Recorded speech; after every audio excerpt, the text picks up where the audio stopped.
લક્ષ્ય ન્યૂઝ, એક નજર, એક લક્ષ્ય.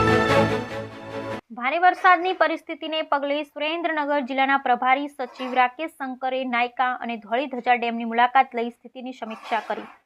ભારે વરસાદની પરિસ્થિતિને પગલે આજે સુરેન્દ્રનગર જિલ્લાના પ્રભારી સચિવ શ્રી રાકેશ શંકરે નાયકા અને ધોળીધજા ડેમની મુલાકાત કરી સ્થિતિની સૂક્ષ્મ સમીક્ષા કરી હતી.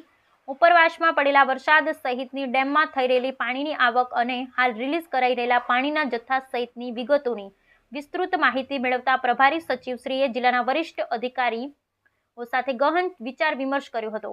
ભારે વરસાદની સ્થિતિમાં નાયકા ડેમમાં પાણીની આવકમાં થનારા સંભવિત વધારા અને તેના પરિણામો, જો વધુ પાણી છોડવાની સ્થિતિ ઊભી થાય તો સંભવિત રીતે અસરગ્રસ્ત થઈ શકે તેવા વિસ્તારોના લોકો માટેના આયોજન અને પૂર્વ તૈયારીઓ વિશે વિસ્તારપૂર્વક ચર્ચા કરી હતી.